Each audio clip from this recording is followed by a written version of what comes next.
Hello दोस्तों, कैसे हो आप लोग। मुझे उम्मीद है कि आप सब ठीक होंगे और सब कुछ अच्छा ही चल रहा होगा। दोस्तों, ये मॉडर्न सिविल सर्वे ट्रेनिंग का पहला वीडियो है और इस वीडियो में हम फंडामेंटल ऑफ लैंड सर्वेइंग के ऊपर चर्चा करेंगे, वो भी एकदम बारीकी के साथ। इसके अंतर्गत बहुत सारे टॉपिक है जिसके ऊपर यहाँ पर बात होने वाला है, जैसे कि फंडामेंटल ऑफ लैंड सर्वेइंग हो गया, ऑब्जेक्टिव ऑफ सर्वेइंग हो गया, okay.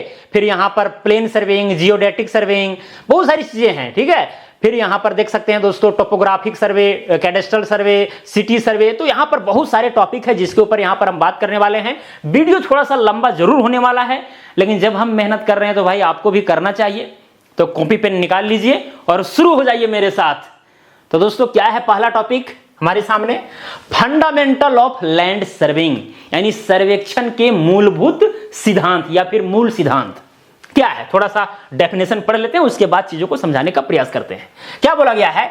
Surveying is the art. Surveying क्या है? कला है। ऑफ डिटरमाइनिंग, यानी निर्धारित करने का, the relative positions of points, यानी बिंदु के सापेक्ष पोजीशन, ठीक है, यानी स्थितियां निर्धारित करने का, ऑन, अबव और beneath the surface of the earth by means of direct और indirect measurements of distance, direction and elevation. कई लोगों को समझ में आया होगा, कई लोगों को नहीं आया होगा। जिनको इंग्लिश समझ में ना आया हो, हिंदी भी पढ़ सकते हैं कि भाई सर्वेक्षण दूरी, दिशा और ऊंचाई के प्रत्यक्ष या फिर अप्रत्यक्ष माप के माध्यम से पृथ्वी की सतह पर ऊपर या नीचे स्थित बिंदुओं की सापेक्ष स्थिति निर्धारित करने की क्या है? कला है, एक आर्ट है। तो सर्वेइंग दोस्तों क्या है? कला है। सपोज कीजिए ये अर्थ है, क्या है? अर्थ है, पृथ्वी है। हम सर्वेइंग करना चाह रहे हैं, तो भाई हो सकता है कि भाई पृथ्वी के सतह पर ही हम बहुत सारे पॉइंट ले रहे हैं, स्टेशन ले रहे हैं और डिस्टेंस वगैरह फाइंड आउट कर रहे हैं। जैसे इस बिंदु से लेकर के इस बिंदु तक मैंने डिस्टेंस फाइंड आउट किया, यहां से लेकर के यहां तक डिस्टेंस फाइंड आउट किया, यहां से लेकर के यहां तक डिस्टेंस फाइंड आउट किया। या फिर हो सकता है कि पृथ्वी के सतह के ऊपर कोई बिंदु हो, यहां से लेकर के यहां तक आप ऊंचाई पता करना चाह रहे हो। या हो सकता है कि पृथ्वी के सतह के नीचे कोई बिंदु हो और आप इस बिंदु के रेफरेंस में जो है इसका कितना ये डाउन में है ये बिंदु, वो पता करने चाह रहे हो। तो यहां पर तीनों चीज कहा गया है कि पृथ्वी के सरफेस पर या इसके ऊपर या फिर इसके नीचे बिंदुओं की सापेक्ष स्थिति निर्धारित करना। सापेक्ष का मतलब क्या होता है? रेफरेंस। किसी भी चीज का अगर हम दर्शाएंगे कि ये चीज यहां पर है तो कोई चीज रेफरेंस में हमें देना पड़ेगा। सपोज कीजिए ये मेरा गांव है, ये गांव है और यहां पर मेरा घर है और मेरा स्कूल जिसका नाम है ABC। अगर हम आपको कहें कि मेरा स्कूल का जो दूरी है वो है 5 किलोमीटर। कितना है? 5 किलोमीटर। केवल हम आपको इतना ही कहेंगे, मेरा स्कूल का दूरी है 5 किलोमीटर। तो कहां से भाई? कहां से? आपके घर से, या फिर मान के चलिए आप जहां डेरा ले रहे हैं वहां से, या फिर आपके गांव में कोई मंदिर है, मस्जिद है, वहां से, या फिर कहीं और से। ऐसे क्लियर नहीं ना हो रहा है, यानी रेफरेंस नहीं दिया जा रहा है। तो ये कहने से डेटा फुलफिल नहीं है। तो इसके लिए हमें क्या कहना पड़ेगा कि मेरे घर से विद्यालय की दूरी, स्कूल की दूरी जो है 5 किलोमीटर है, तब समझ में आएगा। अब क्या हुआ कि रेफरेंस हम अपना घर दे दिया कि आप मेरा घर से जो है स्कूल का दूरी इतना है। या फिर अगर कहेंगे कि भाई जो हमारे क्षेत्र में जो हॉस्पिटल है उस हॉस्पिटल से उस स्कूल का दूरी, तो हॉस्पिटल को क्या दे रहे हैं? रेफरेंस दे रहे हैं। तो किसी के रेफरेंस में ही हम दूरी ज्ञात करते हैं। क्लियर? जैसे मान के चलिए कि आप ये 2 पॉइंट है, 2 पॉइंट के बीच का दूरी आप ज्ञात करना चाह रहे हैं, तो या तो इस पॉइंट को आप फिक्स मान करके यहां पर फीता का एक नोक पकड़ेंगे, किनारा वाला भाग पकड़ेंगे और ऐसे फीता को बिछा करके डिस्टेंस फाइंड आउट करेंगे, या तो इधर से करेंगे। तो एक को रेफरेंस मानना पड़ेगा ना कि इस पॉइंट के रेफरेंस में इतना दूरी आया है या इस पॉइंट के रेफरेंस में इतना दूरी आया। तो वही यहां पर सापेक्ष दूरी की बात की जा रहा है। और ये जो हम लोग दूरी नाप रहे हैं, चाहे अर्थ के सरफेस पर या फिर ऊपर या फिर नीचे, जो भी नापी हो रहा है जिसके सापेक्ष भी, वो डायरेक्ट भी हो सकता है, इनडायरेक्ट भी हो सकता है, यानी कि प्रत्यक्ष भी हो सकता है, अप्रत्यक्ष। प्रत्यक्ष का मतलब हुआ कि इसे हम लोग जरीब और फीता उठाएं और सामने से नाप रहे हैं। क्या कर रहे हैं? मतलब नाप रहे हैं, वो हो गया डायरेक्ट। एक होता है इनडायरेक्ट। सपोज कीजिए सपोज कीजिए कि ये वाला डिस्टेंस यहां से लेकर के यहां तक, ये वाला पॉइंट ए है और ये वाला बी है, इसका डिस्टेंस हमें पता है कितना, 50 मीटर। ओके, और ये वाला साथ में यहां का एंगल हमको पता है, क्या पता है, यहां का एंगल हमको पता है थीटा, जो भी हो, 30 डिग्री हो, 40 डिग्री, जो कुछ भी हो। और ये वाला डिस्टेंस पता है हमको, सपोज कीजिए ये 40 मीटर है, कितना है, 40 मीटर। तो ये वाला डिस्टेंस हम फाइंड आउट कर सकते हैं अगर ये एंगल पता हो और साथ में इसका डिस्टेंस पता हो, तो ये वाला भुजा का हम लोग डिस्टेंस पता कर सकते हैं। तो इसका जो डिस्टेंस हम लोग निकाले हैं वो इनडायरेक्ट तरीका से निकाले हैं, डायरेक्ट नहीं नापे हैं। हम नापे थे इसको और इसको, लेकिन कैलकुलेशन के माध्यम से इसको निकाल लिए। तो जो नापी का जो कार्यक्रम है, या तो हम लोग डायरेक्ट करेंगे, या तो डायरेक्ट फीता जरीब जो भी दौड़ाना है दौड़ाइए, या तो इनडायरेक्ट कैलकुलेशन करके निकालिए। ओके, तो एकदम साफ साफ बोला गया है कि भाई सर्वेक्षण जो है दूरी, दिशा, ऊंचाई, और देखिए केवल यहां पर दूरी ही ज्ञात नहीं किया जाता है, दिशा भी, डायरेक्शन भी। सपोज कीजिए अगर ए और बी एक लाइन है, तो वो लाइन जो है, जो नॉर्थ है, मैग्नेटिक नॉर्थ है, उससे कितना डिग्री पर वो लाइन मौजूद है। तो ये सब भी हम लोग दिशा का भी जो है सो जानकारी इकट्ठा करते हैं सर्वे की दुनिया में, है कि नहीं। ऊंचाई भी ज्ञात करते हैं। सपोज कीजिए भाई उबड़ खाबड़ जमीन है, ये देखिए इस तरह से उबड़ खाबड़ जमीन है, एक पॉइंट हम यहां लिए, एक पॉइंट हम यहां लिए। अब इस पॉइंट के रेफरेंस में आप समझिए ये हॉरिजॉन्टल प्लेन है और इस बिंदु के सापेक्ष में ये हॉरिजॉन्टल प्लेन है। तो इस बिंदु के रेफरेंस में ये वाला कितना ऊंचा है, ये वाला भी ऊंचाई हम लोग ज्ञात करते हैं सर्वे की दुनिया में, है कि नहीं। सही आ रहा है। तो यहां क्या बोला गया है, सर्वेक्षण दूरी, दिशा और ऊंचाई के प्रत्यक्ष या फिर अप्रत्यक्ष माप के माध्यम से पृथ्वी की सतह पर या ऊपर या नीचे स्थित बिंदुओं की सापेक्ष स्थिति निर्धारित करने की क्या है, कला है, एक आर्ट है। कई लोग कहेंगे ये ऊपर बिंदु कैसे हो सकता है। अरे भाई जहाज, एरोप्लेन उड़ रहा है, अब उसका हमको हाइट पता करना है, या कोई भी चीज ऊपर में पतंग उड़ रहा है, उसका हाइट हमको जमीन से पता करना है, तो पतंग को हमको एक बिंदु मान करके चलना पड़ेगा ना, तभी ना आप हाइट पता कीजिएगा। तो उस बिंदु का हम बात कर रहे हैं, जमीन के नीचे ही वो सारा बिंदु हो सकता है।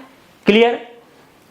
तो इस तरह से दोस्तों यहां पर सर्वेइंग को जो है डिफाइन किया गया। तो सर्वेइंग क्या है, कुल मिलाकर के कला है, एक आर्ट है, ठीक है, जिसमें हम लोग मेजरमेंट करने का काम करते हैं। अभी और भी बारीकी से चर्चा करेंगे, बाद में चिंता नहीं करना, अभी इतना ही भी समझिए। चलिए आगे बढ़ते हैं। ऑब्जेक्टिव ऑफ सर्वेइंग, देखिए अभी इतना मेहनत कर रहे हैं, हॉरिजॉन्टल डिस्टेंस नाप रहे हैं, डायरेक्शन नाप रहे हैं, एलिवेशन यानी कि ऊंचाई नाप रहे हैं, तो कुछ तो मेरा ऑब्जेक्टिव होगा कि केवल अंदाजी बस नाप रहे हैं, नहीं, मेरा उद्देश्य भी होता है। उद्देश्य क्या होता है कि सर्वेइंग के माध्यम से एक मैप तैयार हो जाए, प्लान तैयार हो जाए, ताकि उससे हम काम कर पाए। क्योंकि सर्वे जो है हर काम का पहला कदम होता है।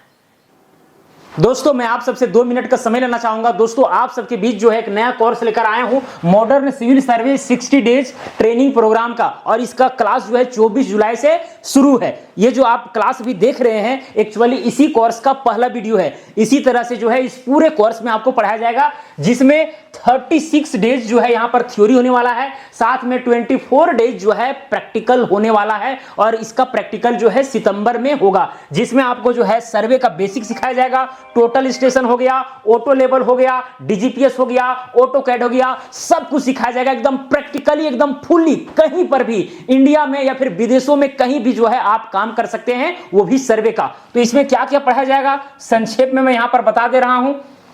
दोस्तों यहां पर देख सकते हैं अभी जो क्लास चल रहा है, जो अभी आप जो क्लास देख रहे हैं एक्चुअली वो फंडामेंटल ऑफ लैंड सर्वेइंग का चल रहा है। उसके बाद basic survey instrument, chain surveying, ये सारा बहुत सारा भाई यूनिट कन्वर्सन हो गया, area calculation, volume calculation, plane table, prismatic compass, okay, यहाँ बेसिक ऑफ कोऑर्डिनेट्स, बहुत सारी चीजें हैं यहाँ पर, types of distance, angle, staff, tripod, okay. तो यहाँ पर आप देख सकते हैं दोस्तों, वीडियो को पॉज करके आप देख सकते हैं कि आपको क्या क्या पढ़ाया जाएगा, ओके। यहाँ पर land map, scaling in AutoCAD and demarcation by total station, ये सब कुछ पढ़ाया जाएगा। तो यदि आपको इस कोर्स में जुड़ना है तो आप जुड़ सकते हैं। ये कोर्स आपको मिलेगा कहाँ, तो जीनियस मेकर ऐप पर मिलेगा। प्ले स्टोर में जाना है, जीनियस मेकर वहां सर्च करना है, मेरा ऐप को डाउनलोड करना है, मोबाइल नंबर से लॉगिन करना है, ये कोर्स आपको दिख जाएगा। इस कोर्स में आपको टोटल खर्च लगने वाले हैं दोस्तों 12,400, जिसमें आपको 5400 अभी देना है। 5400 दे करके एप्लीकेशन में ज्वाइन करना है। बाकी बात प्रैक्टिकल करने के लिए सितंबर में जब आएंगे तो यहां पर ऑफलाइन जो है आपको 7,000 रुपया देना है। तो 12,400 में जो है पूरा कंप्लीट करा दिया जाएगा। साथ में जो है यहां पर 60 डेज का ट्रेनिंग सर्टिफिकेट भी मिलेगा, ताकि आप कहीं पर भी काम कर पाए। दोस्तों यदि आप ये कोर्स सीख जाते हैं तो 100% है आराम से आपको जो है 25-30 हजार का जॉब जो है इंडिया में लग जाएगा। बाकी बात अगर आप फॉरेन कंट्री में जाते हैं तो वह 50 हजार से प्लस की मानिए। तो इस तरह की चीजें हैं और यहां से मैं प्लेसमेंट भी देता हूं, तो जल्दी जाएं, ज्वाइन करें, क्योंकि लिमिटेड सीट है। कोई भी अगर काम होना है तो पहले सर्वे करना पड़ता है। सरकार भी अगर कोई योजना लाएगी तो वो सर्वे करेगी, उसके पास जनगणना का रिपोर्ट है, या फिर हो सकता है फिर से वो सर्वे करे, डेटा इकट्ठा करे और उसके आधार पर योजना लागू करे, ताकि भाई जो रियल लाभुक हैं उन तक जो है पहुंच पाए, और बजट के अनुसार अपना सारा सिस्टम बजट के अनुसार तय करेगी कि इस तरह से हम यहां पर लॉन्च करने वाले हैं योजना। तो सारा कुछ सर्वे के माध्यम से होता है। तो किसी भी योजना, कोई भी आप काम करने जा रहे हैं तो पहला जो कदम होता है वो क्या होता है? पहला कदम क्या होता है? सर्वे करना होता है। अगर आप घर बना रहे हैं तो ऐसे नहीं कि डायरेक्ट कॉलम तलम खड़ा कर दिए, बना दिए, पता चलेगा बाद में कि उसका जमीन जो है 10 फीट घुस गया है, या फिर जो है सो आप अपना जमीन ही छोड़ के बना दिए हैं, किसी दूसरे वाला में चल गया, कुछ भी हो सकता है कि नहीं? तो सर्वे करना पड़ता है। सर्वे किसी भी काम का पहला कदम है, और सर्वे के बिना अगर आप किसी काम को कर रहे हैं तो ठेस खाने की संभावना बहुत ज्यादा है, बहुत ज्यादा है। अगर बिना जनगणना रिपोर्ट के, बिना जो है सर्वे किए हुए सरकार अगर कोई योजना लागू करती है तो बजट पर बहुत बड़ा हलचल भी मच सकता है कि नहीं? तो समझने वाली चीज है। खैर, तो दोस्तों ऑब्जेक्टिव अगर मेन देखा जाए, सपोज कीजिए ये अर्थ है, यहां पर हम लोग जो है मेजरमेंट कर रहे हैं, यहां सपोज कीजिए अर्थ है, ठीक है, ये क्या है? अर्थ है। इस पॉइंट से लेकर के इस पॉइंट, इस पॉइंट से लेकर के इस पॉइंट, इस पॉइंट, ठीक है, बहुत सारा जो है हम लोग यहाँ पर नापी जोखी कर रहे हैं, बहुत सारी चीज यहाँ पर कर रहे हैं, इस तरह से, इस तरह से, इस तरह से। ओके, तो यहां पर इसका क्या तैयार करेंगे? मैप तैयार करेंगे, तभी जो है समझ में आएगा, क्योंकि धरती एकदम विशाल है, क्षेत्र बहुत बड़ा होता है। उस चीज को हमको भाई ऑफिस में रह करके समझना है, ड्राइंग देख करके, तो हमको ड्राइंग तैयार करना होगा, नक्शा तैयार करना होगा। ओके, अब सिंपल से बोला गया, टू प्रिपेयर अ मैप और plan to represent an area, यानी किसी एरिया को दिखाने के लिए, रिप्रेजेंट करने के लिए, प्रदर्शित करने के लिए, ऑन अ हॉरिजॉन्टल प्लेन, एक हॉरिजॉन्टल प्लेन पर। अब हॉरिजॉन्टल प्लेन क्या होता है, समझ में आता है ना? हॉरिजॉन्टल प्लेन, जैसे एक तरबूज लीजिए, तरबूज को ऐसे करके काट दीजिए एकदम सीधा, तो जो लाल लाल वाला भाग दिखेगा ना, उसको हम लोग बोलेंगे प्लेन। क्या बोलेंगे उसको? प्लेन। एक होता है हॉरिजॉन्टल लाइन, लाइन अलग चीज हुआ, प्लेन अलग चीज हुआ। और यहां जब हॉरिजॉन्टल का बात किया जा रहा है दोस्तों, तो हॉरिजॉन्टल का मतलब आपको समझना है कि ऐसे लेवल वाला प्लेन। अब वो लेवल क्या है? जैसे मान के चलिए कि ये पृथ्वी है, अगर पृथ्वी में यहां पर अगर हम कोई साहुल अगर लटकाएं, ऐसे करके लटकाएं, तो सेंटर की ओर, यहां पृथ्वी का कहीं सेंटर है, तो सेंटर की ओर कहीं ना कहीं वो लाइन जाता है कि नहीं? तो ये जो प्लम्ब लाइन है, इसको हम लोग बोलते हैं क्या चीज? Plumb line. यानी साहुल जो हम लोग लटकाते हैं तो जो सीधी एक लाइन बनती है उसको बोलते हैं प्लम्ब लाइन, प्लम्ब लाइन। तो इस प्लम्ब लाइन पर अगर परपेंडिकुलरली अगर कोई प्लेन कायम हो तो उसको हम लोग बोलेंगे हॉरिजॉन्टल प्लेन। जैसे यहां पर ये प्लम्ब लाइन था और यहां पर एक ऐसा प्लेन था कि यहां पर 90 डिग्री का एंगल बन रहा था, जिसको हम लोग हॉरिजॉन्टल प्लेन। एक होता है वर्टिकल प्लेन, वर्टिकल प्लेन जो ये प्लम्ब लाइन के पैरेलल हो या उसी में हो, तो उसको हम लोग बोले वर्टिकल प्लेन। क्लियर? तो क्या होता है दोस्तों, यहां पर जो भी चीज है उसको हम लोग क्या करते हैं? एक मैप तैयार करते हैं, नक्शा प्रिपेयर करते हैं। जो भी यहां पर मैंने सर्वे किया है, जिस तरह से भी है पोजीशन, ठीक है, उस तरह से हम जो है सर्वे ये करते हैं। ठीक है, इस तरह से है, फिर यहां से ऐसे आया है, ठीक है, जैसे भी हो। ओके, ये है। ओके, तो क्या होता है यहां पर स्केल के माध्यम से ये काम ऐसे जादू मंत्र जैसा नहीं होगा भाई। ये सबसे बड़ा यहां पर भूमिका होता है स्केल का। धरातल बहुत विशाल है, उस चीज को छोटा चीज में दर्शा रहे हैं, तो स्केल के बिना, पैमाना के बिना काम हो ही नहीं सकता है। स्केल हमें लेना पड़ता है। हालांकि बाद में चर्चा करेंगे बारीकी के साथ, लेकिन अभी संक्षेप में बता देते हैं। स्केल का मतलब हुआ कि धरातल में जितना दूरी हम ले रहे हैं उसको नक्शा में हम कितना में दर्शा रहे हैं। जैसे सपोज कीजिए कि यहां से लेकर के यहां तक का जो डिस्टेंस है, यहां पर ये है 50 मीटर, 50 मीटर, और इसी चीज को यहां पर हम दर्शा दिए हैं 1 सेंटीमीटर। ओके, तो यहां पर इसका पैमाना क्या होगा? 1 सेंटीमीटर बराबर में 50 मीटर। ये क्या हो गया? स्केल हो गया, पैमाना हो गया कि जमीन पर 50 मीटर, तो नक्शा में उस चीज को कितना में दर्शाया गया है, 1 सेंटीमीटर। अगर यहां से यहां तक हो रहा है सपोज कीजिए 0.80 सेंटीमीटर, तो उसको 50 से गुना करके ये वाला डिस्टेंस हम लोग धरातल पर पता कर सकते हैं। अगर पैमाना के आधार पर अगर मैप प्रिपेयर हुआ है तो उसके अकॉर्डिंग जो है पैमाना अगर दिया गया है तो हम नाप करके पैमाना के अकॉर्डिंग हम धरातल पर कितना डिस्टेंस है ये सब कुछ हम लोग कैलकुलेट कर सकते हैं, ज्ञात कर सकते हैं। क्लियर? तो ये चीज होता है दोस्तों। चलिए, तो मैप प्रिपेयर करना हमारा पहला मकसद होता है ताकि सही ढंग से जो भी काम होना है या किया जाना है वो सही ढंग से हो पावे। ओके, चलिए आगे बढ़ते हैं। आगे क्या है, अब यहां पर देखिए दोस्तों, जो अर्थ का जो शेप है ये ऐसा शेप है ना कि किसी से मिलता जुलता नहीं है। हम लोग जानते हैं कि क्यूब नाम का भी शेप होता है। जैसे आप लोग पासा लूडो वगैरह खेलते होंगे तो पासा होता है ना, वो क्यूब शेप का होता है। क्यूबॉइड भी होता है, ठीक है, क्या होता है, क्यूबॉइड भी होता है। ओके, जिसको हम लोग घनाभाकार कहते हैं, ये घनाभाकार आकृति है, ये घनाकार है। एक गोलाकार आकृति भी होता है, क्या होता है, गोलाकार आकृति भी होता है, जैसे फुटबॉल हो गया आपका। और भी बहुत तरह के आकृति होते हैं, ठीक है। या मान के चलो कोई शंकु है इस तरह से, ओके, या यहाँ पर बेलनाकार आकृति है, सिलिंड्रिकल आकृति है। तो भाई किसी भी आकृति से पृथ्वी का आकृति जो है ना मैच नहीं करता है। समझ आ रही है?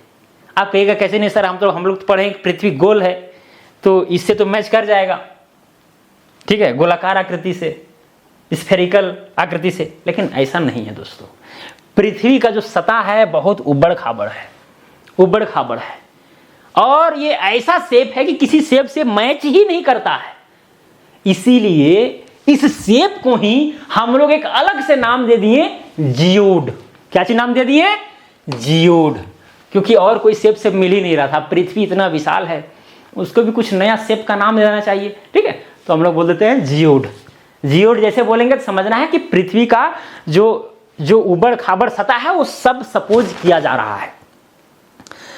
हालांकि जियोड के माध्यम से हर काम जो हम लोग करेंगे वो करना मुश्किल होगा कि कहां पर भाई कितना दबा हुआ है, कितना धंसा हुआ है, कहां पर उठा हुआ है, ये सब का डेटा रहेगा, उसके माध्यम से हम सर्वे करेंगे तो हमारे लिए जटिल हो जाएगा। हालांकि हम लोग बाद में जो है इसको गोल मान करके ही चलते हैं, ऐसे करके स्फेरिकल हम लोग मान लेते हैं, सपोज कर लेते हैं, लेकिन है नहीं।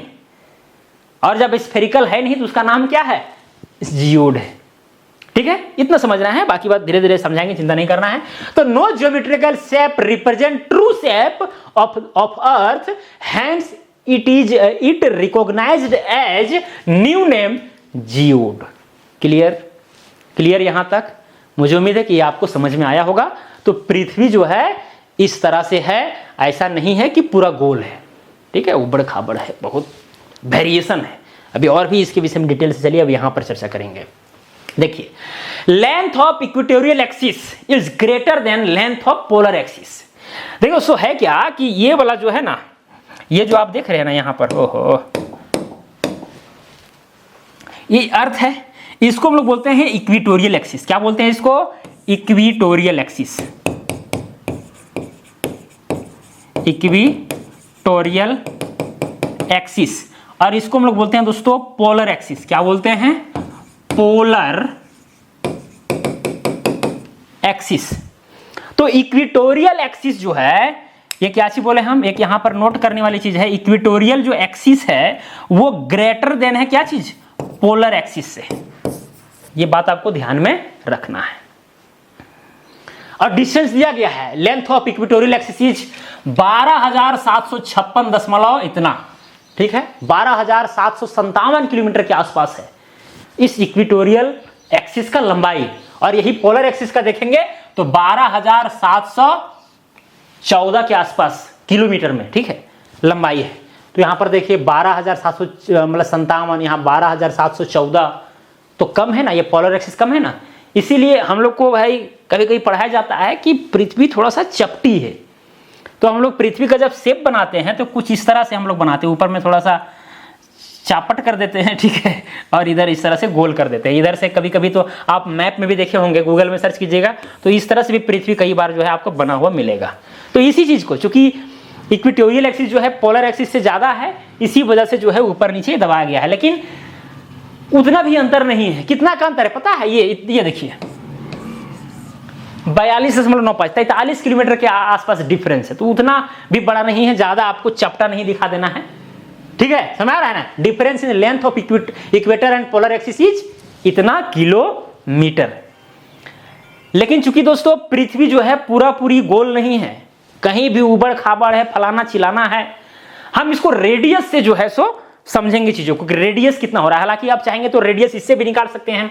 यहां पर जो इक्वेटोरियल एक्सिस है, इक्वेटोरियल जो एक्सिस है, ठीक है, क्या बोले हम, इक्वेटोरियल जो एक्सिस है वो कितना है, 12,756.75 है।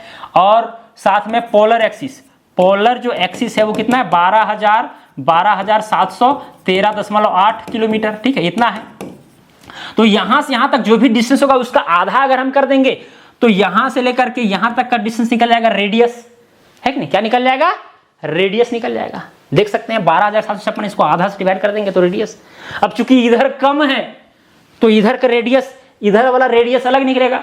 लेकिन हम रेडियस हम उसी चीज का निकालते हैं भाई जब वो सर्कल, मतलब या तो वो गोलाकार हो या कोई सर्कल हो, है कि नहीं, तभी ना हम रेडियस। इसलिए पृथ्वी को हम लोग गोल मान लेते हैं, और गोल मानने के लिए हम लोग एवरेज रेडियस निकाले हैं।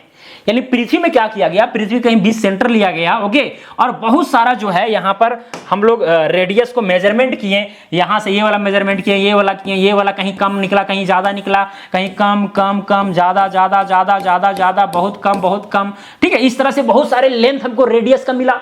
अगर हम 50,000 बार जो है नापी किए, 50,000 रेडियस को नापें, सब जगह अलग अलग निकला, क्योंकि पृथ्वी का शेप जीओडी आकार का है, उबड़ खाबड़ है, तो कम ज्यादा मिला।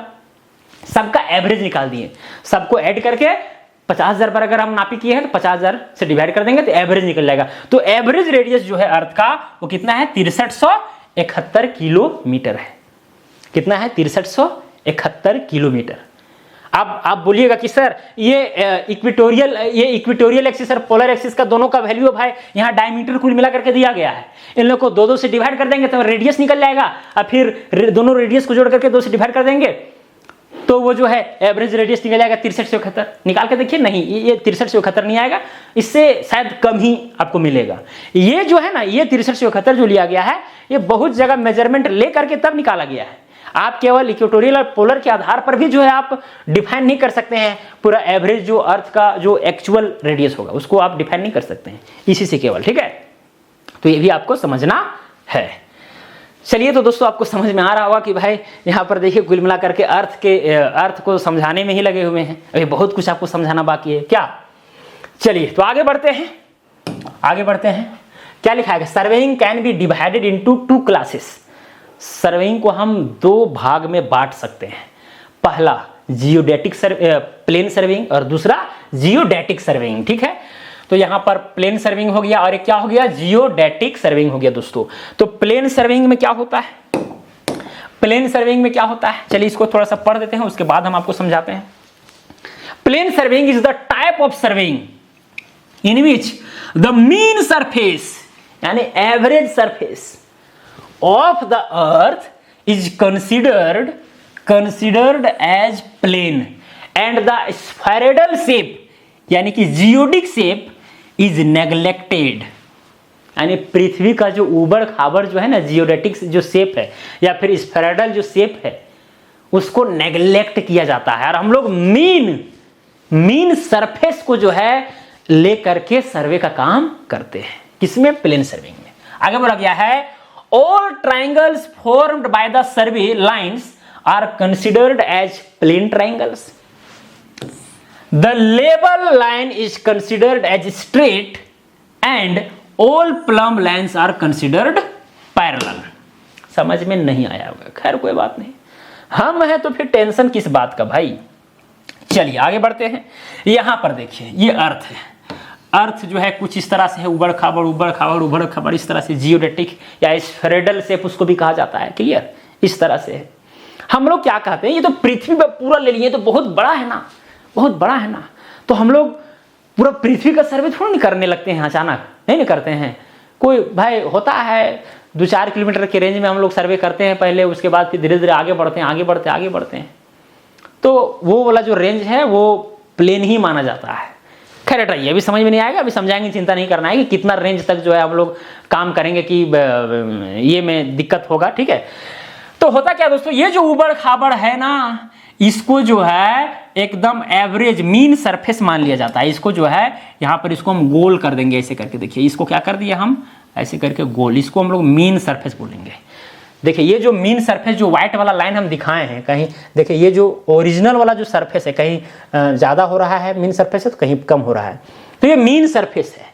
और मीन सरफेस पर ही हम लोग सर्वे का काम क्या करते हैं, परफॉर्म करते हैं, ठीक है। ऐसा हम लोग बस कॉपी में करते हैं जहां सर्वे कर रहे हैं, लेकिन जमीन तो यही वाला है, जो येलो येलो लाइन दिख रहा है ना, जमीन तो वही है, लेकिन जो कैलकुलेशन होता है मेरा, जो नापी करने का तरीका होता है, वो ये जो व्हाइट वाला लाइन देख रहे हैं, जो एक मीन सरफेस है, एक एवरेज सरफेस ऑफ द अर्थ है, इसको लेकर के चलते हैं। तो सपोज कीजिए दोस्तों कि सर्वे का काम जो है आप यहां से लेकर के यहां तक इसी एरिया में जो है करने वाले हैं। तो ये वाला क्या है, मेरा मीन सरफेस है। तो मीन सरफेस को क्या मान लिया गया है, प्लेन सरफेस। अब वो अगर प्लेन सरफेस है, अगर उसको हम प्लेन मान लिए हैं, तो वहां पर जो ट्रायंगल बनेगा वो भी प्लेन में ही बनेगा। जिस तरह से सिंपली जो ट्रायंगल बनता है ना, ये ट्रायंगल जो है ना, ट्रायंगल, इसको मान लीजिए यहाँ पर एंगल बन रहा है अल्फा, ये वाला सपोज कीजिए कि बन रहा है बीटा, और ये वाला बन रहा है गामा। तो यहाँ पर हम लोग जानते हैं कि alpha plus beta plus gamma is equal to क्या होता है, 180 डिग्री होता है। तो इसी तरह का जो है यहाँ पर ट्रायंगल बनेगा, क्योंकि हम उसको प्लेन मान चुके हैं। लेकिन अगर रियलिटी में देखा जाए तो धरातल पर ऐसा नहीं है, वहां पर स्फेरिकल ट्रायंगल बनना चाहिए। स्फेरिकल ट्रायंगल मतलब कुछ इस तरह से बनना चाहिए, ठीक है। ये देखिए यहाँ से ये ऐसे, ये ऐसे और ये ऐसे, यहाँ पर ये ए है, ये बी है, ये सी है, इस तरह से। और सपोज कि ये अल्फा एंगल, ये बीटा एंगल और ये गामा एंगल।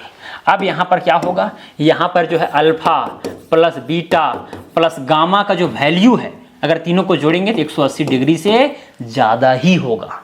ये बात बहुत महत्वपूर्ण है। रियल में धरती पर यह है, क्योंकि उसका शेप गोलाकार है, गोल है, उसको लेकर के चलेंगे तो यहां पर अल्फा बीटा गामा जो है जोड़ेंगे तो 180 डिग्री से ज्यादा आएगा। लेकिन हम लोग प्लेन सर्विंग में हम लोग प्लेन मान लेते हैं और वो छोटा एरिया में करते हैं, इसीलिए ये इसी तरह से जो है यहां पर निर्माण होता है प्लेन ट्रायंगल के रूप में। साथ में प्लम्ब लाइन का बात किया गया है। प्लम्ब लाइन क्या बोला गया है यहां प्लम्ब लाइन के विषय में, द लेबल लाइन या फिर लेबल line is considered as straight and all plumb lines are considered parallel. मतलब अगर सपोज कीजिए ये अर्थ का सरफेस है, ये अर्थ का सरफेस है और सर्वे का काम जो है आप कर रहे हैं इधर से इधर या जितना भी वहाँ सरफेस है, चूंकि सरफेस का मतलब यहाँ लाइन आपको दिख रहा है, लेकिन वो सरफेस है, वहाँ पर चल भूल सब कुछ कर सकते हैं, ठीक है। तो यहाँ पर आप काम कर रहे हैं तो यहाँ पर ये वाला जो लाइन है उसको स्ट्रेट माना जाता है, सीधा माना जाता है, ना कि टेढ़ा। हालांकि होना चाहिए इस तरह से टेढ़ा, लेकिन चूंकि पृथ्वी गोल है ना भाई, तो नापेंगे तो ऊपर ऊपर नापेंगे तो टेढ़ा ही इस तरह से ही नापी मिलेगा। लेकिन प्लेन सर्वेइंग में जो है यहां पर ये सीधा हो जाता है। साथ में प्लम्ब लाइन पैरेलल होते हैं। अगर यहां पर भी अगर हम साहुल लटकाते हैं, एक यहां पर आप साहुल लटकाइए, ठीक है, एक वहां लटकाए हैं और एक यहां लटकाइए, तो यहां से जो प्लम्ब लाइन बनेगा, ये देखिए साहुल लटकेगा तो प्लम्ब लाइन बनेगा, यहां पर भी प्लम्ब लाइन बनेगा। तो ये दोनों लाइन को क्या माना जाता है, पैरेलल माना जाता है, समांतर माना जाता है। इसका मतलब कि ये दोनों लाइन कहीं भी एक दूसरे को टच नहीं करेंगे। लेकिन अगर रियल में देखा जाए तो ऐसा नहीं है, ठीक है। जो साहुल जो हम लोग लटकाते हैं एक्चुअली जो पृथ्वी का जो सेंटर होता है उस ओर दिशा को बताता है, पृथ्वी का सेंटर को दिखाता है। तो अगर प्लम्ब को हम यहां, अगर साहुल को यहां लटकाते हैं तो ये भी कहीं सेंटर में, ये भी कहीं सेंटर में, कहीं टच होना चाहिए, लेकिन टच नहीं होगा। इस तरह से करके हम लोग प्लेन सर्वेइंग करते हैं। तो आप कहिएगा सर इसका मतलब प्लेन सर्वेइंग जो हम लोग नापी जोखी करते हैं धरातल पर जरीब से फीता से, वो तो प्लेन सर्वेइंग ही है, तो क्या इसका मतलब गलत है सब? देखिए गलत नहीं हम लोग कहेंगे, इसीलिए क्योंकि वो छोटा मोटा एरिया में होता है। छोटा मोटा एरिया में प्लेन सर्वेइंग किया जाता है। अगर बहुत बड़ा एरिया ले रहे हैं, 1000 किलोमीटर स्क्वायर, 10,000 किलोमीटर स्क्वायर, पूरा एक देश का सर्वे करना हो, राज्य का सर्वे करना हो, तो उस बड़े एरिया के लिए जो है आपको फिर ये वाला दूसरा जो मेथड है ना उसको अपनाना पड़ेगा, जो कि ये भी बताएंगे, चिंता नहीं करना है, ठीक है।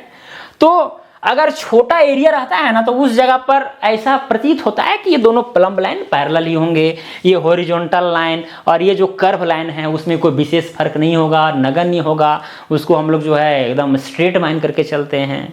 ओके, यहाँ तक कोई दिक्कत? तो यही सारी चीजें दोस्तों यहाँ पर लिखा गया है और कोई बड़ी बात नहीं है। हिंदी में देख लीजिए, समतल सर्वेक्षण सर्वेक्षण का वह प्रकार है जिसमें पृथ्वी की माध्य सतह यानी एवरेज सरफेस को समतल माना जाता है और गोलाकार आकृति की उपेक्षा की जाती है, यानी कि जो गोलाकार आकृति है उसको नेग्लेक्ट किया जाता है। सर्वेक्षण रेखाओं द्वारा निर्मित सभी त्रिभुजों को समतल त्रिभुज माना जाता है, यानी प्लेन ट्रायंगल माना जाता है।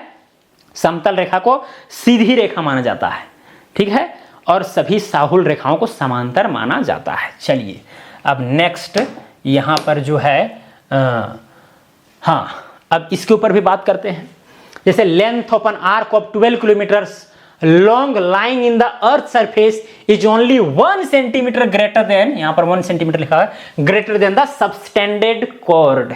ये भी बहुत महत्वपूर्ण है दोस्तों। सपोज कीजिए ये अर्थ का सरफेस है, ये अर्थ का सरफेस है। अब ये वाला बिंदु है और ये वाला बिंदु है, तो सतह पर स्थित इस बिंदु को और इस बिंदु को अगर हम डायरेक्ट अगर मिला देंगे तो ये कहलाएगा क्या चीज? जीवा, कोड। इस सर्कल में क्या होता है, इस सर्कल में हम दो बिंदु को अगर ऐसे करके मिला दें, इसको क्या बोलते हैं? जीवा बोलते हैं, कोड बोलते हैं, ठीक है। तो उसी तरह से यहां पर भी कोड बनेगा, जीवा बनेगा। अगर इस जीवा की लंबाई 12 किलोमीटर हो रहा है तो चूंकि ये तो भाई कर्व यहां पर है ना, पृथ्वी गोल है तो कर्व है, तो इसका जो लंबाई है वो 12 किलोमीटर प्लस में 1 सेंटीमीटर होगा। आपको मजाक जैसा लगा होगा कि अरे सर ये 12 किलोमीटर में 1 सेंटीमीटर की केवल बढ़ोतरी होगा, तब तो प्लेन सर्वेइंग ठीक है, ठीक है, क्या दिक्कत है? अगर 10-12 किलोमीटर 50 किलोमीटर के रेंज में आप काम कर रहे हैं तो कोई दिक्कत नहीं है, प्लेन मान करके चल रहे, क्योंकि 12 किलोमीटर तक भी आप सर्वे कर रहे हैं तो 1 सेंटीमीटर का केवल बढ़ोतरी हो रहा है। समझ में आ रही है? 24 किलोमीटर तक आप नापी करेंगे 2 सेंटीमीटर, तो 2 सेंटीमीटर का क्या उस जगह पर वैल्यू है। लेकिन वही क्षेत्र अगर बहुत बड़ा हो, राज्य हो, देश हो, तो फिर दिक्कत होता है। उस जगह पर इसको लेकर के इसको ध्यान में रखा जाता है, ठीक है। तो समझ में आ गया ना कि ये जो पृथ्वी का जो गोल वाला ये जो आर्क है, साथ में ये जो कोड है, उसमें क्या डिफरेंस रहता है कि नहीं। चलिए ज्यादा चर्चा नहीं करेंगे, एक ही चीज है। ओके, पृथ्वी की सतह पर स्थित 12 किलोमीटर लंबे चाप की लंबाई अंतरिक्ष जीवन से केवल 1 सेंटीमीटर अधिक है। आगे बोला गया है the difference between the sum of angles in a plane triangle and the sum of those in spherical triangle is only 1 second for a triangle at the earth surface having an area of 195 square kilometre. अगर जो सर्वे हो रहा है 195 वर्ग kilometre के area में हो रहा है, 195 वर्ग किलोमीटर, ठीक है। तो यहां पर भाई, यहां पर हम लोग मैप में कुछ इस तरह से बनाएंगे, लेकिन धरातल पर कुछ इस तरह से रहेगा, थोड़ा सा टेढ़ा टाइप के कुछ इस तरह से रहेगा। ये पॉइंट सपोज कीजिए यहां पर ये ए बी सी है, ये वाला मान लीजिए ए बी सी है, ये वाला एंगल, ये वाला एंगल, ये वाला एंगल, ये वाला एंगल, ये वाला एंगल, ये वाला एंगल। अगर यहां पर ये एंगल हो रहा है, अब देखिए एरिया कितना, यहां पर एरिया कितना, एरिया का बात किया जा रहा है 195, ठीक है, अच्छा से लिख देते हैं। एरिया कितना का बात किया जा रहा है 195 किलोमीटर का, किलोमीटर स्क्वायर का। इतना एरिया का अगर सर्वे हो रहा है तो भाई ये प्लेन ट्राइंगल है, तो प्लेन ट्राइंगल में तीनों कोनों का योग कितना होता है 180 डिग्री होता है। लेकिन अगर 195 किलोमीटर का अगर एरिया है तो वहां पर जो ये वाला जो स्फेरिकल जो ट्राइंगल बनेगा कुछ इस तरह से, इसका एंगल कितना होगा पता है? कितना ज्यादा है देखिए, स्फेरिकल ओनली 1 सेकेंड, यानी कि हो जाएगा 180 डिग्री 0 मिनट 01 सेकेंड। इतना का केवल बढ़ोतरी होता है, बहुत माइनर बढ़ोतरी होता है। इसीलिए हम लोग जब करते हैं सर्वे, मतलब कोई जिला में कर रहे हैं, गांव में कर रहे हैं, कोई अंचल में कर रहे हैं, तो हम लोग प्लेन मान करके ही चलते हैं, जियोडेटिक को नेग्लेक्ट करते हैं। हालांकि अगर जिला बहुत बड़ा हो तो फिर वहां पर फिर लेके चलना पड़ेगा उसको भी, है कि नहीं। तो सोच सकते हैं दोस्तों, अगर 195 किलोमीटर स्क्वायर के रेंज में आप काम कर रहे हैं तो 1 सेकेंड का होता है, और 1 सेकेंड इतना छोटा एंगल है, इतना छोटा एंगल है कि केवल आप कल्पना कर सकते हैं, है कि नहीं। 1 सेकेंड, 1 डिग्री का 60वां हिस्सा होता है 1 मिनट, और 1 मिनट का 60वां हिस्सा होता है 1 सेकेंड। अब सोच लीजिए ओके, तो इस तरह से दोस्तों यहां पर डिफरेंसेस है, यही चीज यहां पर आपको बताया गया है। कोई दिक्कत यहां पर? कोई दिक्कत? मुझे उम्मीद है कि समझ में आ गया होगा। अब आगे बढ़ते हैं, हिंदी में पढ़ देते हैं। एक समतल त्रिभुज में कोनों का योग जो है, कोनों का योग, एक गोलाकार त्रिभुज में कोनों का योग के बीच का अंतर जो है पृथ्वी की सतह पर स्थित 195 वर्ग किलोमीटर क्षेत्रफल वाले त्रिभुज के लिए केवल 1 सेकेंड है। 1 सेकेंड का अंतर रहता है। चलिए आगे बढ़ते हैं दोस्तों, क्या है आगे? जियोडेटिक सर्वे। अभी तक जो हम बात कर रहे थे प्लेन सर्वेइंग का बात कर रहे थे, और उसमें जियोडेटिक वाला भी टर्म आ रहा था, जैसे स्फेरिकल ट्रायंगल वगैरह, ये सबको भी हम लोग क्लियर करते हुए चले हैं। अब बात करते हैं जियोडेटिक सर्वेइंग क्या है। जियोडेटिक सर्वेइंग का मतलब जो अर्थ का जो कर्वेचर है, जो आर्क है, उसको हम लेकर के चलते हैं, उसको नेग्लेक्ट हम नहीं करते हैं, और ये बड़ा एरिया में होता है। बस वही सब लिखा होगा। तो geodetic surveying is the type of surveying in which the shape of the earth is taken into account, यानी जो अर्थ का जो शेप है उसी को जो है ध्यान में लिया जाता है, चाहे जैसा भी हो। जियोडिक हो तो जियोडिक लिया जाएगा, है कि नहीं? All lines lying in the surface are curved lines। तो भाई अगर हम जो अर्थ का जो रियल सरफेस है, अगर उसी को हम मान करके चलेंगे, अगर ये पृथ्वी है, अब इसी को अगर इसी तरह से इसी को मान करके चलेंगे, और यहां पर एक पॉइंट ए है और एक पॉइंट यहां पर बी है, अगर दूरी अगर हम नापते हैं तो यहां कुल मिलाकर के ये कर्व्ड लाइन मिलेगा, ये सीधी लाइन नहीं मिलेगा। प्लेन सर्वेइंग में क्या था कि लाइन हम सीधी मानते थे, लेकिन इसमें क्या होगा? कर्व्ड लाइन मिलेगा। And the triangles are spherical triangle, और ट्रायंगल भी जो है इस तरह से आपको मिलेगा, ठीक है, इस तरह से मिलेगा स्फेरिकल ट्रायंगल, प्लेन ट्रायंगल नहीं मिलेगा, क्योंकि ये जो पृथ्वी का जो रियल शेप है उसको लेकर के चला जा रहा है, ठीक है। All geodetic survey include work of larger magnitude, मतलब बड़े क्षेत्रों में प्रयोग किया जाने वाला है, and high degree of precision, accuracy. अगर हमको एक्यूरेसी ज्यादा चाहिए, एरिया बहुत बड़ा है, तो उस जगह पर जियोडेटिक सर्वेइंग किया जाता है। इस बात को ध्यान में रखना है। प्लेन सर्वेइंग में बहुत सारी चीजें, 12 किलोमीटर में 1 सेंटीमीटर जो ज्यादा हो जा रहा है, ओके, उसको नेग्लेक्ट हम कर दे रहे हैं। 195 किलोमीटर स्क्वायर अगर कोई एरिया है, ट्रायंगल में जो है तीनों कोनों का योग 1 सेकंड ज्यादा हो जा रहा है, कम हो जा रहा है, उसको नेग्लेक्ट कर दे रहे हैं। लेकिन इसमें वो सब नेग्लेक्ट नहीं किया जाता है, उसको भी ध्यान में लेकर के चला जाता है। उसी को हम लोग कहते हैं जियोडेटिक सर्वे। तो ध्यान देना है, प्लेन सर्वेइंग में जो अर्थ का जो सरफेस है, जो कर्वेचर है, उसको नेग्लेक्ट किया जाता है। जो अर्थ का जो सरफेस को नहीं नेग्लेक्ट किया जाता है, कर्वेचर को, जो इस तरह से मुड़ाव है, झुकाव है, उसको नेग्लेक्ट किया जाता है, लेकिन इसमें कंसीडर्ड किया जाता है। प्लेन सर्वेइंग जो है उसका एरिया ज्यादा नहीं होना चाहिए, वो स्मॉल एरिया में काम में आता है, और ये अगर एरिया बहुत विशाल हो तो उस जगह पर जियोडेटिक सर्वे किया जाता है। इसमें जो है स्फेरिकल ट्रायंगल बनता है, प्लेन सर्वेइंग में प्लेन ट्रायंगल बनता है। तो ये सारे डिफरेंसेस है जिसको आपको समझना है, और क्या है इसमें, है कि नहीं। हिंदी में आप खुद से पढ़ लीजिएगा।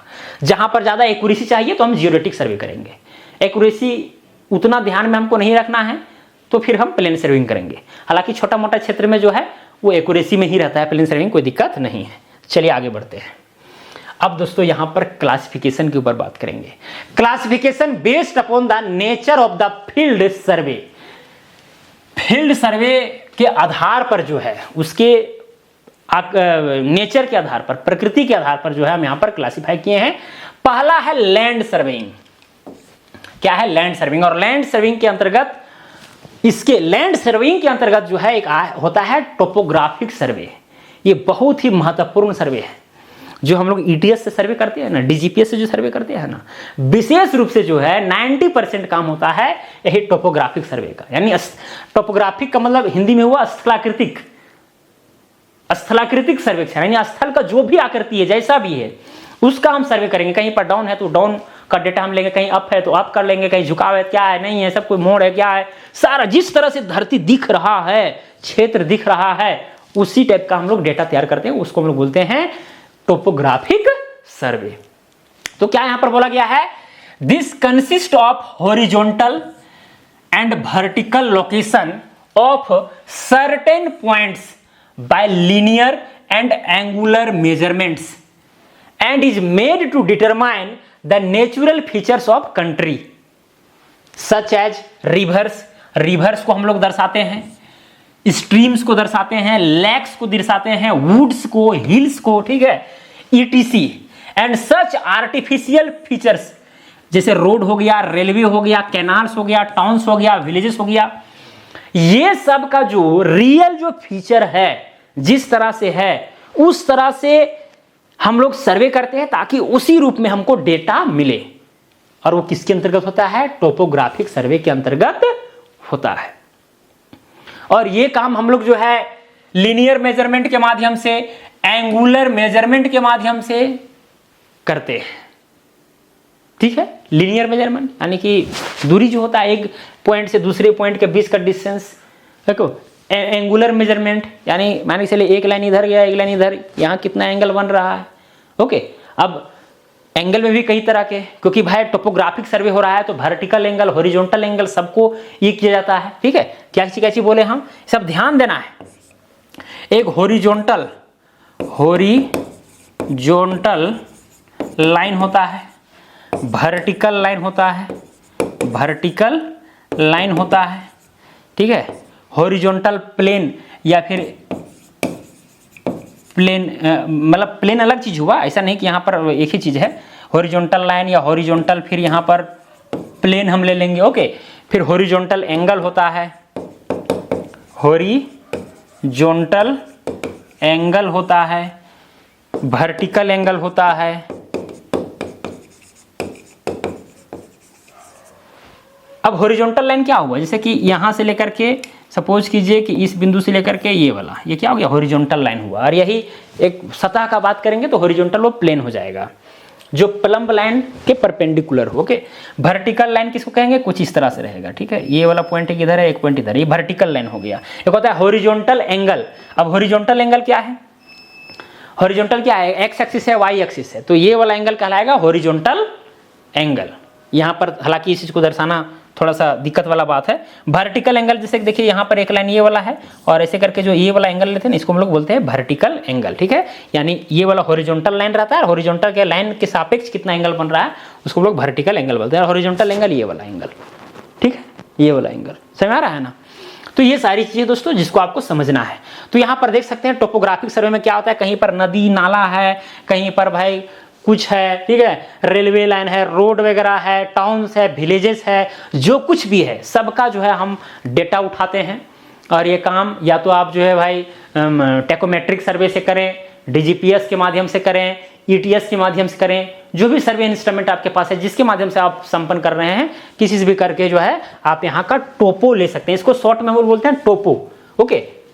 जब ईटीएस और डीजीपीएस सीखिएगा ना, ओके, तो उसमें शॉर्ट में बोला जाता है टोपो। वहाँ का टोपो लेने के लिए जाना है, यानी कि टोपोग्राफिक सर्वे करने के लिए जाना है, यानी वहाँ का जो भी स्थलाकृतिक है उसका मेजरमेंट लेना है, वहाँ का पॉइंट का जो लोकेशन है, कौन डाउन है, कौन अप है, नहीं है, कितना दूरी पर है, कहाँ पर रोड है, सारा फीचर डिटेल्ड में ध्यान रखना है। टोपोग्राफिक सर्वे क्या होता है, डिटेल्ड फीचर होता है, एक्चुअली डिटेल्ड फीचर का हम लोग सर्वे करते हैं। क्लियर, चलिए, तो ये हो गया टोपोग्राफिकल सर्वे। उसके बाद दोस्तों यहाँ पर कैडेस्ट्रल सर्वेज। कैडेस्ट्रल सर्वे जैसे कि जो हम लोग का लैंड मैप तैयार होता है, जो दस्तावेज जो तैयार होते हैं खतियान वगैरह, वो एक्चुअली क्या है, कैडेस्ट्रल सर्वे है, ओके। सीमांकन से संबंधित, रैयत का कितना जमीन है, नहीं है, उसको दस्तावेज में दिखाना, नक्शा में दिखाना, ये क्या कैडेस्ट्रल सर्वे है। तो ये सब यहाँ लिखा गया है।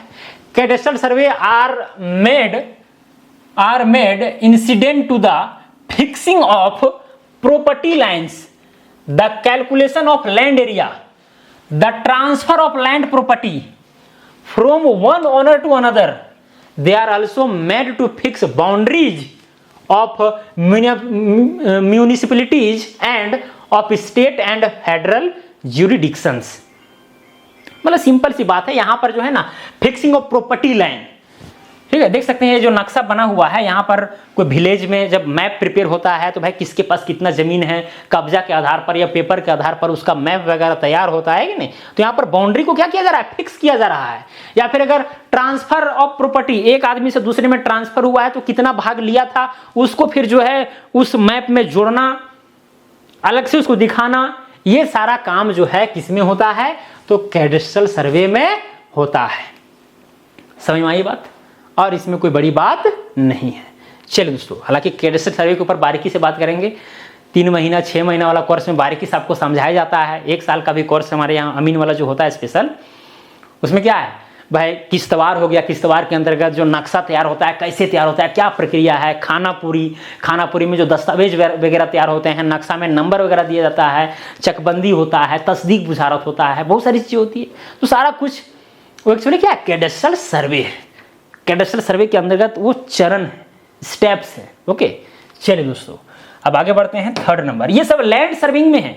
पहला हम लोग टोपोग्राफिक सर्वे देखें, दूसरा कैडेस्ट्रल सर्वे देखें, और तीसरा में हम लोग देखेंगे सिटी सर्वेइंग। सिटी का भी कई बार जो है सर्वेइंग करना पड़ता है। अगर वो म्युनिसिपल क्या बोलते हैं उसको, नगर पालिका वाला एरिया है, ठीक है, तो फिर जो है उसका भी सर्वे करना पड़ता है। तो they are made in connection with the construction of streets, गलियां, वाटर सप्लाई सिस्टम्स, ठीक है, sewers of the works and other works, है कि नहीं। यानी भाई शहर अगर है तो उसमें जाने आने का सही रास्ता होना चाहिए, नालियां होना चाहिए, पानी का बहाव जो है भाई शहर से बाहर ले जाना है तो कैसे जाएगा, सीवर्स यानी जो गंदे गंदे चीज होते हैं उसको कैसे निकाला जाए। तो सारा कुछ का व्यवस्था करने के लिए सर्वे करना पड़ता है सही ढंग से, डिटेल्ड सर्वे, जिसको हम लोग क्या बोलते हैं, सिटी सर्विंग बोलते हैं। तो सिटी सर्विंग का यहाँ पर मैप देख सकते हैं, यहाँ पर मेन रोड, गलियाँ, ठीक है, और साथ में और भी चीज़ें अगर जो डिमांड हो, ओके, आपका जो है वाटर सप्लाई भाई किधर किधर क्या हुआ है नहीं हुआ है, वो सारा कुछ जो है सिटी सर्विंग के अंतर्गत आता है। कोई बड़ा चीज़ नहीं है, बस केवल आपको समझना है। चलिए दोस्तों आगे बढ़ते हैं। मैराइन और हाइड्रोग्राफिक सर्वे, ये एक्चुअली जो है ना पानी में सर्विंग होता है कि भाई पानी जो है, पानी का लेवल अभी कितना है, सतह से कितना ऊंचाई पर है, मीन सी लेवल जो है सो मीन सी लेवल के रेफरेंस में कितना है पानी का सतह, मतलब कितना इसका एलिवेशन है, कितना इसका ऊंचाई है, या पानी कितना विस्तार में है, पानी का वॉल्यूम क्या है, ठीक है, ये सारा कुछ जो है इस सर्वे के अंतर्गत किया जाता है। तो मैराइन और hydrographic survey deals with bodies of water. Bodies of water का मतलब है तो समुद्र हो सकता है, सागर हो सकता है, नदी हो सकता है, तालाब हो सकता है, कुछ भी हो सकता है। For purpose of navigation, navigation उद्देश्य क्या है, नेविगेशन, वाटर सप्लाई, ठीक है, या हार्बर वर्क्स, और for the determination of mean sea level, यानी समुद्र तल का औसत ऊंचाई के डिटर्मिनेशन के लिए। The work consist in measurement of discharge of streams, making topographic survey of source यानी जलाशय, बैंक्स यानी किनारा, taking and locating surrounding to determine the depth of water यानी पानी का गहराई, and the observing the fluctuation of the ocean tide, ठीक है, समझ रहा है, लहर।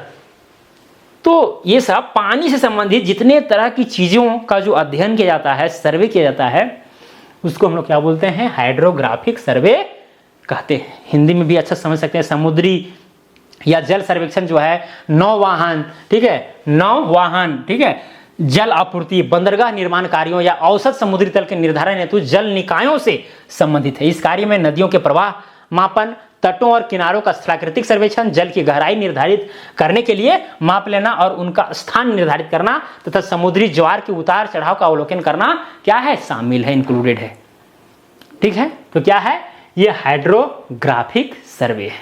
क्लियर। चलिए दोस्तों अब यहां पर हम आगे बढ़ते हैं। आगे क्या है, तीसरा नंबर में एस्ट्रोनॉमिकल सर्वे। आज हम लोग जानते हैं कि पृथ्वी से चंद्रमा तक का दूरी इतना है, पृथ्वी से सूर्य तक का दूरी इतना है, चंद्रमा से सूर्य तक का दूरी इतना है, ये है वो है, मंगल ग्रह इतना दूरी पर स्थित है। जो सारी दूरियां हैं, तरह तरह की चीजें, एकदम बड़ा बड़ा लेवल पर जो हम लोग डिस्टेंसेज जो फाइंड आउट, जहां पर हम लोग मतलब ये नापी कर ही नहीं सकते, डायरेक्ट इनडायरेक्ट ही होगा ये सब जितना है ना। जैसे यहां से चंद्रमा तक ऐसा तो नहीं फीता तोड़ाया गया होगा, ऐसा तो है नहीं, सभी इनडायरेक्ट मेजरमेंट हुआ है। ओके, उसको हम लोग क्या बोलते हैं, एस्ट्रोनॉमिकल सर्वे बोलते हैं। The astronomical survey offers the surveyor means of determining the absolute location of any point, absolute location of any point, or the absolute location and direction of any line on the surface of the earth this consist, ये धारण करता है in observation to the heavenly bodies such as sun और any fixed star etc. कोई बड़ा चीज नहीं है, ठीक है। एक ही चीज को बार बार दोहराना सही बात नहीं है। जो इस तरह का सर्वे पृथ्वी में रह करके भाई दूरी जो कैलकुलेशन करके निकालते हैं, तरह तरह की दूरियां जो हम लोग फाइंड आउट करते हैं, वो एस्ट्रोनॉमिकल सर्वे के अंतर्गत आता है। क्लियर? चलिए दोस्तों अब आगे बढ़ते हैं। आगे क्या है? Classification based on the object of सर्वे, यानी सर्वे के उद्देश्य से जो है सर्वे का क्लासिफिकेशन किस तरह से किया गया है उस पर हम आएंगे। पहला है इंजीनियरिंग सर्वेइंग या इंजीनियर सर्वे। इसमें क्या होता है कि भाई कंस्ट्रक्शन हो गया, कंस्ट्रक्शन एरिया हो गया, या फिर आपका रेलवे हो गया, या फिर रोड का निर्माण हो गया, ये सब के निर्माण से पहले जो सर्वे का काम होता है या निर्माण के दौरान जो सर्वे का काम होता है वही कहलाता है इंजीनियरिंग सर्वे। बस एकदम शॉर्ट में मैंने बता दिया पूरा सारांश। कंस्ट्रक्शन का, चाहे बिल्डिंग हो, रोड हो, रेलवे हो, कैनाल हो, ये सब का सर्वे करना इंजीनियरिंग सर्वेइंग कहलाता है। क्लियर? वही लिखा भी होगा। Engineering survey involves the application of surveying techniques to support the planning, ठीक है। रोड अगर बनाना है तो प्लानिंग करना पड़ता है ना, तो वही यहां पर प्लानिंग का बात किया जा रहा है, डिजाइन का बात किया जा रहा है, कंस्ट्रक्शन का बात किया जा रहा है। And maintenance of civil engineering and other engineered projects. It is a specialised field. अब देखो कोई इंजीनियर भाई कहीं काम करना चाहता है, उसके पास अलग है, सर्वे वाला काम अलग है, ठीक है। इंजीनियर पूरा डिजाइन तैयार कर रहा है, ठीक है, तो डिजाइन तैयार करने के लिए उसको भाई डेटा चाहिए कि भाई वहाँ स्थल का आकृति क्या है, उसको लोग टोपोग्राफिक सर्वे करके जो सर्वेयर है उसको देगा, तो वो कुल मिलाकर के जो प्लानिंग है उसको सफल बनाने के लिए ये जो इंजीनियरिंग सर्वे है वो किया जाता है। Clear? and other engineered projects. It is a specialized field within engineering that focuses on determining the precise location and dimension of features on the earth surface, both natural and man-made. और ये जो काम है वो naturally भी हो सकता है, प्राकृतिक रूप से, और मानव मेड पर भी हो सकता है। बिल्डिंग कंस्ट्रक्शन ये सब क्या होता है, बिल्डिंग वगैरह का मानव मैन मेड है, ठीक है। कहीं अगर छत बन गया है, छत सही से ढलाया कि नहीं ढलाया, उसका भी सर्वे होता है कि नहीं। उसके ऊपर बिल्डिंग बनाना है तो भाई कॉलम सही से जा रहा है कि नहीं जा रहा है, नीचे से ऊपर बीम जो है सही से ढला रहा है कि नहीं ढला रहा है, एकदम पूरा लेवल में है कि नहीं है, वो सारा कुछ जो है सर्वे आप कर सकते हैं ETS के माध्यम से, ऑटो लेवल के माध्यम से, या DGPS के माध्यम से, जिसके माध्यम से। ओके, तो ये सारा कुछ होता है इंजीनियरिंग सर्वे के अंतर्गत, और इसका काम बहुत ज़्यादा है भाई, बहुत ज़्यादा है। जो जमीन का नापी जो होता है ना, अमीन लोग जो नापी करते हैं वो बहुत मतलब नैरो पाथ है, और इनकम के आधार पर देखें तो बहुत कम है। ये इंजीनियरिंग सर्वे जो है ये बहुत बड़ा अब जो है रूप ले लिया है, क्योंकि आजकल जो है आदमी घर भी बना रहा है ना तो सर्वे करवा रहा है, वहाँ का भाई इंजीनियर से नक्शा बनवा रहा है, और नक्शा का लेआउट जो है वहाँ इंजीनियरिंग जो सर्वेयर है वो आकर के लेआउट का काम कर रहा है, DGPS से, ETS से हालांकि लेआउट का काम एक्यूरेसी के साथ होता है, तो ETS से जो है ये कर रहा है। रोड बनाना हो तो सर्वे करना होगा, कहाँ पर मिट्टी डंप होगा, कहाँ पर कटिंग होगा, रेलवे लाइन अगर बिछना है, ठीक है, तो है कहाँ पर पहाड़ी पा रहा है, कितना ऊंचा है, और स्लोप कितना रहेगा, डाउन कितना हम दे सकते हैं, कितना पहाड़ी में सुरंग किस तरह से बनाना होगा, किधर से बनाना होगा। तो ये काम बहुत विस्तृत है इंजीनियरिंग सर्वेइंग का, ठीक है, और इसमें काफ़ी अच्छे स्कोप भी हैं, और आजकल ये बहुत वाइडली जो है फैल भी रहा है। समझ में आ रही है ना, इसमें बहुत काम है, इसी में लगभग सारा काम आ जाता है इंजीनियरिंग सर्वेइंग में, ठीक है। चलिए दोस्तों अब आगे बात करते हैं। दूसरा नंबर है मिलिट्री सर्वे। क्या चीज? मिलिट्री सर्वे। देखिए, हालांकि सर्वे का अगर जन्म देखा जाए ना तो मिलिट्री के वजह से ही हुआ है। अमेरिका में जो सैनिक थे वो तरह तरह के खोज करते थे कि भाई कैसे हम दुश्मनों को टारगेट करें, क्या क्या हम आधार बनाएं, और उसी के आधार पर जो है धीरे धीरे सर्वे का विकास हुआ और तरह तरह के टेक्निक्स आए, है कि नहीं। तो मिलिट्री में सर्वे बहुत ही इंपॉर्टेंट हो जाता है। अगर कोई देश है, ठीक है, कोई देश है, ये दोनों में देश में जो है भीषण लड़ाई हो रहा है, यहाँ पर सैनिक लगे हुए हैं, यहाँ पर सैनिक लगे हुए हैं, यहाँ पर भाई ये वायुसेना का अड्डा है, यहाँ पर थल सेना का अड्डा है, इधर भी वही हाल है, यहाँ पर परमाणु जो है बम बनता है वो स्थान है। तो सर्वे के माध्यम से क्या होता है कि आसानी से सेना जो है टारगेट कर सकता है पूरा स्पेसिफिक पॉइंट को। आज तो स्थिति ये है कि बैठे बैठे एक बटन दबाना है, एक देश चाहे दूसरे देश का कोई भी हिस्सा को जो है तबाह कर सकता है। ये अगर काम संभव हुआ है तो सर्वे की वजह से हुआ है, मतलब क्या बोलते हैं, इंजीनियरिंग फील्ड की मदद से हुआ है कि नहीं। क्योंकि भाई मतलब कुल मिलाकर कह सकते हैं साइंस, ये सर्वेइंग क्या है, साइंस का ही फील्ड है कुल मिलाकर के। ओके, क्योंकि भाई मशीन बनाना ये सब तो काम हो गया अलग चीज़, लेकिन यहाँ पर जब तक सर्वे नहीं किया जाएगा कि भाई किस जगह पर लोकेटेड है वो जगह, ठीक है, उसका मैप नहीं प्रिपेयर किया जाएगा। अब तो ज़मीन पर आप जा नहीं देखेंगे, अब यहाँ के सैनिक जो है इस देश में जाकर के तो नहीं देखेंगे कहाँ कहाँ पर है, और वो याद तो नहीं रख पाएंगे। तो इसके लिए इसको मैप बनाना ही पड़ेगा, सर्वे करना ही पड़ेगा, ताकि उस मैप को देख देख करके टारगेट किया जा सके। तो मिलिट्री में प्रयोग किया जाने वाला जो सर्वे है उसको हम लोग बोलते हैं military survey. This is used for the determining points of strategic importance. सेना को कोई स्ट्रेटेजी तैयार करना हो तो भाई वहां पर मिलिट्री सर्वे किया जाता है। चलिए, उसके बाद थर्ड नंबर में है माइन सर्वे। माइन सर्वे, माइन मतलब जान रहे, खनन, ये क्या बोलते हैं उसको, माइन जान रहे हैं ना, ठीक है। तो वही mine survey, this is used for the exploring mineral wealth, ठीक है। यानी कि कोयला निकल रहा है, कहीं सोना है, कहीं चांदी है, तो कहीं पर क्या है, नहीं है, लोहा है। अब लोहा वाला मिट्टी है, लोहा क्या बनता है, मिट्टी से बनता है, ठीक है। मतलब ये जो मिट्टी वो नहीं, उसमें लोहा का अंश पाया जाता है, उसको धीरे धीरे ये करके जो है सो लोहा बनाया जाता है। तो भाई कितना में है वो क्षेत्र, वो मिट्टी कितना में है, ठीक है, कोयला कितना निकला है, कोयला कितना में है, ठीक है। तो ये सारा कुछ का जो सर्वे होता है वो माइन सर्वेइंग के अंतर्गत होता है, खनन सर्वे। ओके, चौथा नंबर में geological survey. This is used for determining different strata, strata मतलब स्तर, इन द अर्थ क्रस्ट, यानी अर्थ क्रस्ट में डिफरेंट यानी विभिन्न तरह का स्तर को जो है डिटरमाइन करना, निर्धारित करना, ये जियोलॉजिकल सर्वे का काम है। क्लियर। चलिए, अब आता है पांचवा नंबर अमीन सर्वे, जो वेरी वेरी इंपॉर्टेंट है। कई लोग जो है अमीन सर्वे में ही निपट करके रहना चाहते हैं, जबकि सर्वे का दुनिया बहुत बड़ा है कि नहीं।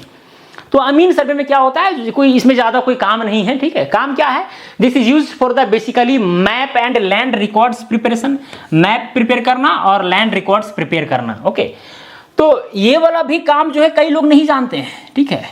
ये वाला भी काम कई लोग नहीं जानते हैं, केवल जानते हैं लैंड डिमार्केशन यानी जमीन का सीमांकन करना। और इतना ही सीख करके वो कहते हैं कि हमारे जैसा तो अमीन, हमारे जैसा सर्वेयर तो इस पूरे देश में नहीं है, ठीक है। इस तरह का भी दावा कुछ लोग करने वाले होते हैं, जबकि सर्वे का केवल वो एक ही पार्ट, ये वाला लैंड डिमार्केशन, और साथ में और भी छोटे मोटे जो टॉपिक है वो केवल कवर कर रहे हैं। जबकि अभी तक आपको समझ में आ गया होगा कि भाई सर्वे का कितना बड़ा दुनिया है कि नहीं। तो अमीन सर्वे में क्या होता है कि इसमें मैप, लैंड रिकॉर्ड ये सब प्रिपेयर किया जाता है, ठीक है। लैंड का डिमार्केशन यानी जमीन का सीमांकन किया जाता है अकॉर्डिंग टू मैप, यानी मैप के अनुसार सीमांकन किया जाता है, एंड लैंड रिकॉर्ड्स। ओके, ठीक है। तो ये अमीन का काम हुआ। तो ये सब जो है भाई हम लोग, ये क्या चीज, ऑब्जेक्ट ऑफ सर्वे, यानी कि सर्वे के उद्देश्य के आधार पर हमने क्लासिफाई किया। इंजीनियरिंग सर्वे हो गया आपका, यहाँ पर military survey, mine survey, geological survey, अमीन सर्वे, ये सब ऑब्जेक्ट के आधार पर मैंने किया। और भी तरह के सर्वे होते हैं, ठीक है। इतना जान लिए काफी है। चलिए, अब दोस्तों यहां पर आगे बढ़ते हैं। Classification based on the instrument used. अब इंस्ट्रूमेंट के प्रयोग के आधार पर भी जो है सर्वे को क्लासिफाई किया गया। अगर चेन फीता से किया जा रहा है तो उसे कहा जाएगा चेन सर्वे, ठीक है। अगर प्लेन टेबल से संपन्न किया जा रहा है तो इसको हम लोग बोलेंगे प्लेन टेबल सर्वे। ओके, तो चेन सर्विंग में क्या होता है, इसमें जो है या तो चेन या तो फीता, पेग हो गया, ठीक है, और बहुत सारा, या तो एक कंपास भी जो है डायरेक्शन को निर्धारण करने के लिए किया जाता है। कंपास भी जो है होना चाहिए। ओके, एरो होना चाहिए, वही एरो पेग सेम चीज़ के लिए प्रयोग होता है, ठीक है। पेग हालांकि वो लकड़ी का एक छोटा सा ये होता है गुब्बा जैसा, उसको गाड़ा जाता है जमीन में। एरोज हो गया वो लोहा का रड 8 mm का ऑलमोस्ट बना रहता है, जमीन पर गाड़ा जाता है। तो ये सब चेन सर्वे में प्रयोग किया जाता है, उसको हम लोग चेन सर्वे कहते हैं। एक होता है प्लेन टेबल सर्वे, इसमें जो है प्लेन टेबल का उपयोग किया जाता है, प्लेन टेबल का, ठीक है, प्लेन टेबल जो एक ट्राइपॉड पर जो है सेट किया जाता है, ठीक है, क्या चीज़ पर, ट्राइपॉड पर सेट किया जाता है। उसमें भाई बहुत सारी चीज़ें होती है, एलईडी होता है, कंपास होता है, ठीक है, स्पिरिट लेवल होता है, विभिन्न तरह के मेथड्स होते हैं, बारीकी से चर्चा करेंगे, चिंता नहीं करना।